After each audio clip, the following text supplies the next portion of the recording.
So why the students do not achieve 9 band even after they use 9 band template in their writing module in their real exam?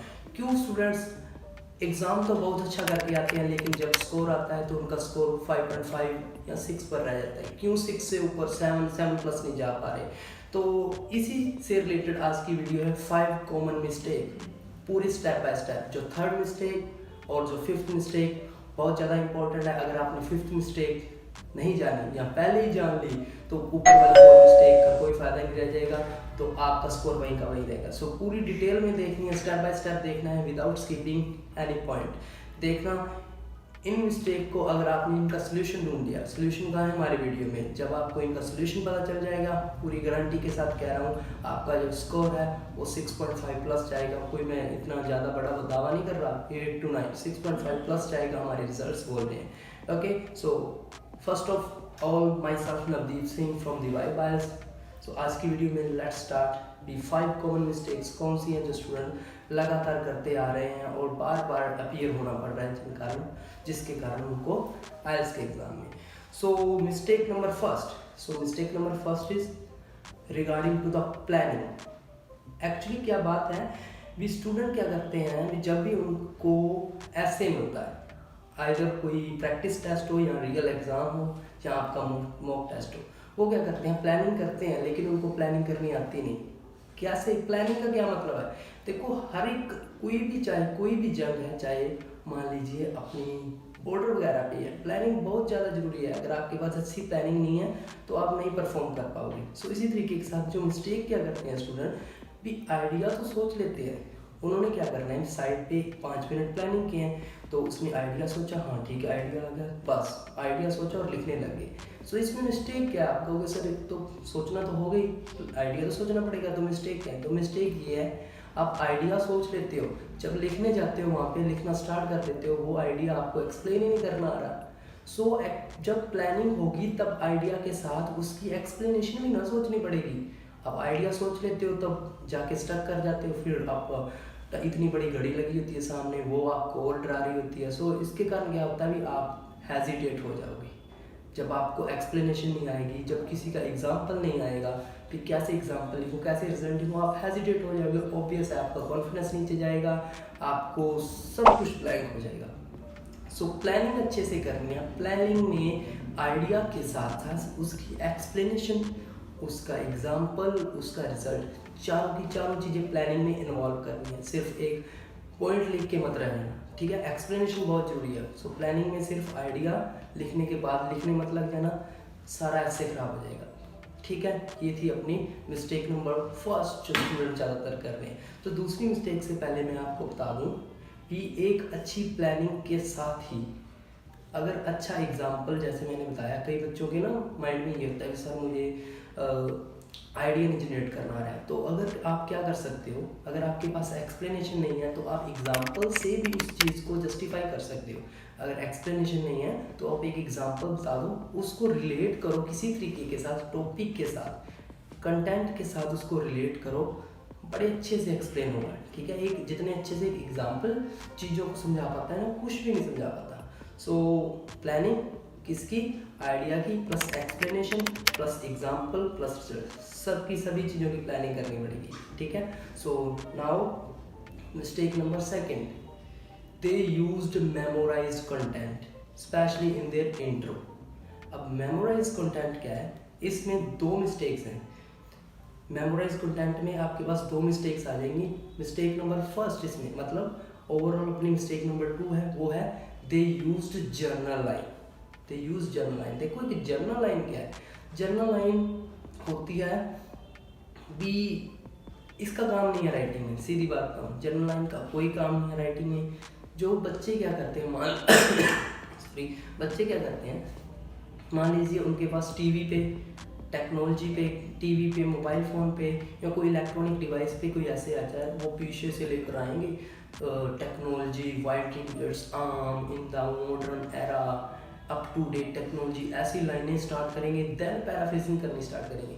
बिल्कुल गलत है। उन्होंने कहीं पे नहीं लिखा, आईडीपी नहीं, कहीं पर भी नहीं लिखा भी आपने जर्नल लाइन लिखनी है, ये सिर्फ आपने ही बनाया हुआ है। उनको सीधा पॉइंट पे बात चाहिए, सीधी पैराफ्रेजिंग शुरू करनी है। अगर आपने जनरल लाइन शुरू की, आपका इंप्रेशन डाउन जाएगा, इंट्रो में ही इंप्रेशन डाउन जाएगा, 100% श्योरिटी के साथ कह रहा हूँ, ठीक है। सो जनरल लाइन कभी भी नहीं लिखनी, पैराफ्रेजिंग करनी है सीधी, और पैराफ्रेजिंग भी अच्छे वर्ड से के साथ करनी है। ऐसे नहीं इन द मॉडर्न एरा नाउअडेज ऐसे वर्ड से पैराफ्रेजिंग नहीं स्टार्ट करनी। आपकी जो इंट्रो है वो नॉर्मल स्टार्ट हो सकती है इट वाले सेंटेंस से ज़्यादातर। It is believe that, it is consider that, it can be seen that, in words के साथ, ठीक है। अगर सम पीपल आ गया, सम इंडिविजुअल्स या एक अपने एक कंसिडरेबल अमाउंट ऑफ पीपल, इस तरीके इस ऐसे नॉर्मल से इंट्रो स्टार्ट करो ना। किसी ने नहीं कहा कि इंट्रो में ही आप अपनी सारी इंग्लिश निकाल दो, किसी ने नहीं कहा। सो जनरल लाइन क्या है, एक मेमोराइज्ड लाइन है। उसी तरीके के साथ जो अपनी मिस्टेक नंबर 3 है, यूजिंग ए थीसिस लाइन, वो भी बिल्कुल गलत है। अब आप कहोगे सर आपने जनरल लाइन भी हटवा दी, आपने थीसिस भी हटा दी, फिर इंट्रो में रह क्या गया? बहुत कुछ पढ़ा है लिखने के लिए, आप देखना हमारी वीडियोस। तो बात क्या है, ये जनरल लाइन और ये थीसिस लाइन है, ये क्या है, मेमोराइज्ड लाइन है। So according to the band descriptor आपको 0 बैंड मिलेंगे अगर आप मेमोराइज रिस्पॉन्स किसी भी ऐसे में कुछ भी कोई क्रैमिंग या कोई मेमोराइज रिस्पॉन्स लिखोगे।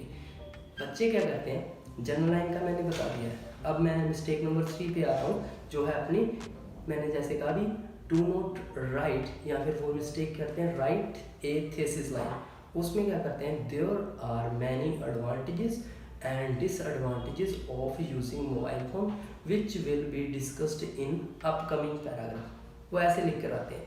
देखो अगर ऐसे लिख कर आओगे तो बिल्कुल गलत है।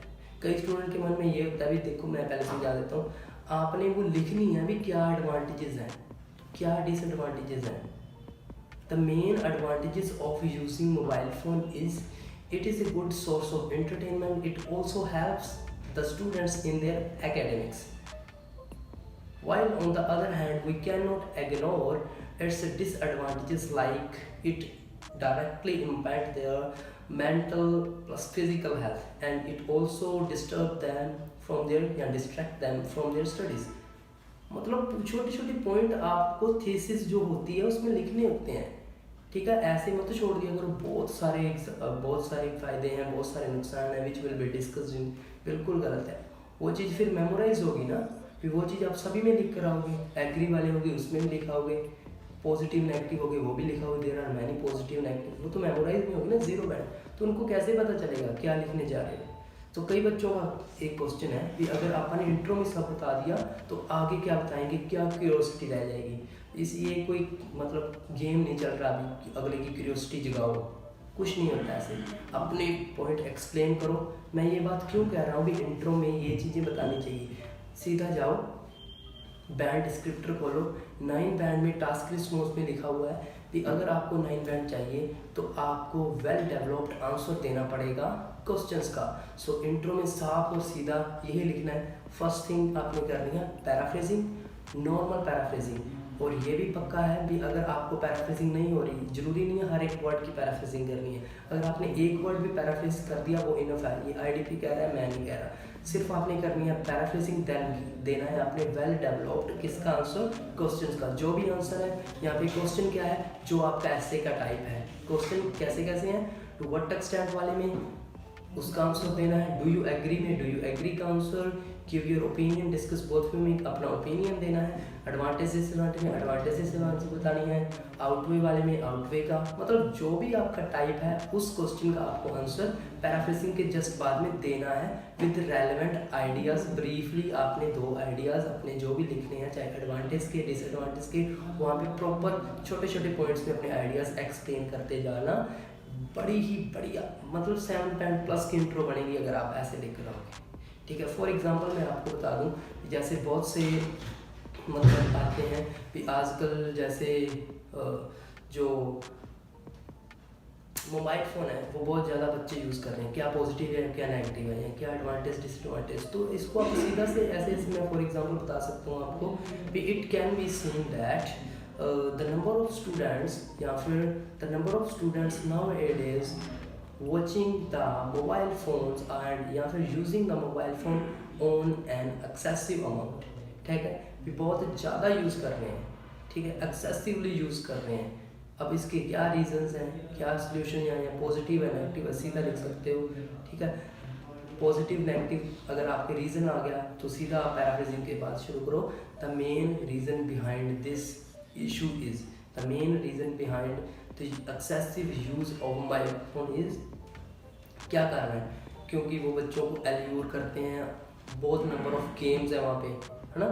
Mobile phone provide number of या वास्ट अमाउंट ऑफ या मेजॉरिटी ऑफ एंटरटेनमेंट सोर्सेज या entertainment applications and it can be solve out या फिर this can be solve out by encouraging the children toward outdoor activities, ठीक है। तो इस तरीके के साथ आपने इंट्रो नॉर्मल लिखनी है, कोई ऐसी वैसी बातें नहीं डालनी, नॉर्मल लिखाओगे बड़े अच्छे बैंड आएंगे। देन अपनी मिस्टेक नंबर 4, मिस्टेक नंबर 4 है टू स्टूडेंट जो यूज़ करते हैं they use number of connectors, over connector use करते हैं, बहुत ज़्यादा यूज़ करते हैं। कैसे, बीपी शुरू किया, टू कमेंट्स लिखते, एक्सप्लेनेशन करनी है, टू पी करनी है, एग्जाम्पल लिखना है, फॉर एग्जाम्पल, सेकेंड आइडिया डालना है, मोर ओवर, सेकेंडली, फिर और कुछ लिखना है, फर्दर मोर, लास्ट में देयर फॉर दस या एज ए रिजल्ट। एक ही बीपी में 5 से 7 कनेक्टर, और ये मैं नहीं कह रहा, ये कोहेरेंस और कोहेशन जो 6 बैंड पे रह जाते हैं ना स्टूडेंट, 6 बैंड पे साफ लिखा हुआ है कि जो बच्चे ओवर यूज़ करते हैं ना कनेक्टर का, उनके 6 ही रहेंगे, 6 से ऊपर नहीं जाएंगे। वो बच्चे क्या करते हैं, मैकेनिकली यूज़ करते हैं इस तरीके के वर्ड्स। मैकेनिकली क्या मतलब है, कंप्यूटर की तरह भी बहुत ज़्यादा ओवर यूज़। अगर आपने यूज़ करने हैं कनेक्टर तो 9 बैंड पे सीधा लिखा हुआ है, यूज़ करो, बट वहाँ यूज़ करो जहाँ पे ज़रूरत है, नेचुरल तरीके के साथ, विच गेन नो अटेंशन, जो अगले को अजीब ना लगे। स्टार्टिंग में कनेक्टर लगाने का कोई फ़ायदा नहीं होता। स्टार्टिंग में अगर कनेक्टर लगाओगे तो इंप्रेशन डाउन ही जाएगा। टू कमेंट्स फिर से कभी मत शुरू किया करो, सीधा डायरेक्ट। अगर आपको एडवांटेजेस का भी आ गया सीधा लिखो, the major advantage is this. अगर आपको एक्सप्लेन करना है सीधा लिखो, the major advantage of using mobile phone is it provide a number of entertainment application. This means that there are majority of application या फिर वेब सीरीज या कोई भी बहुत सारी चीज़ें हैं अपने मोबाइल फ़ोन पे which allure the children toward them and which provide them alluring content, जिसके कारण बच्चे allure हो जाते हैं, attract हो जाते हैं, और they spend a number of time, they spend a number of hours on such type of website या such type of applications।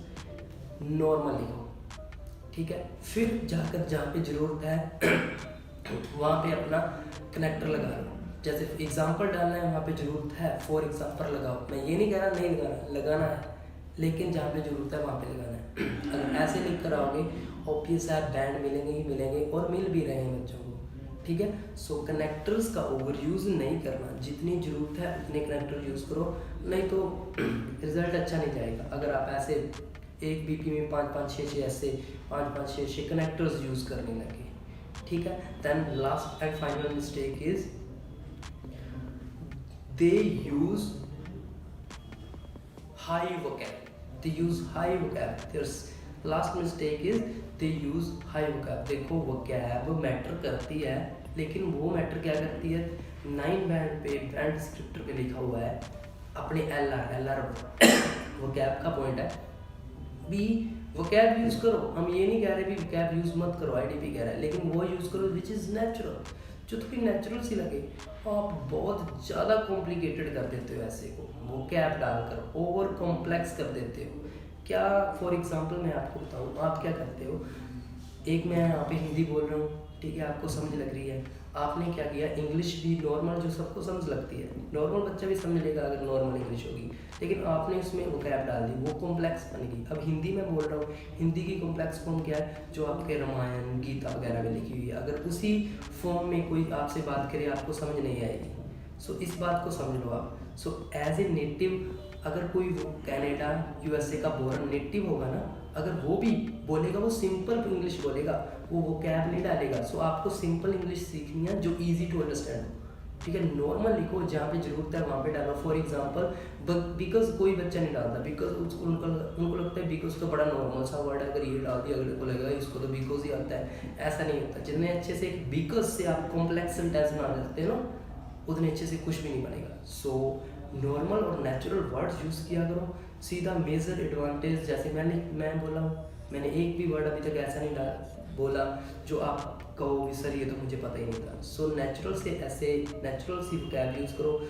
बहुत सारी अपनी वीडियोस है, आप देख सकते हो वहाँ पे जाकर भी कैसे ऐसे लिखना चाहिए, किस किस तरीके से ऐसे कौन कौन से वर्ड्स कहाँ पे कैसे कनेक्टर लगाना है, वैसे सभी तरीके से यूज़ करो। सो ये वाली 5 मिस्टेक्स अगर आपने अपने अच्छे से अपने ऐसे में इन्वॉल्व कर रही, मतलब इनको आगे से नहीं किया, तो मैं पक्का गारंटी के साथ कह रहा हूँ कोई बच्चा ऐसा नहीं होगा जो राइटिंग मॉड्यूल में लैग करेगा, चाहे रियल एग्जाम हो चाहे मॉक टेस्ट हो।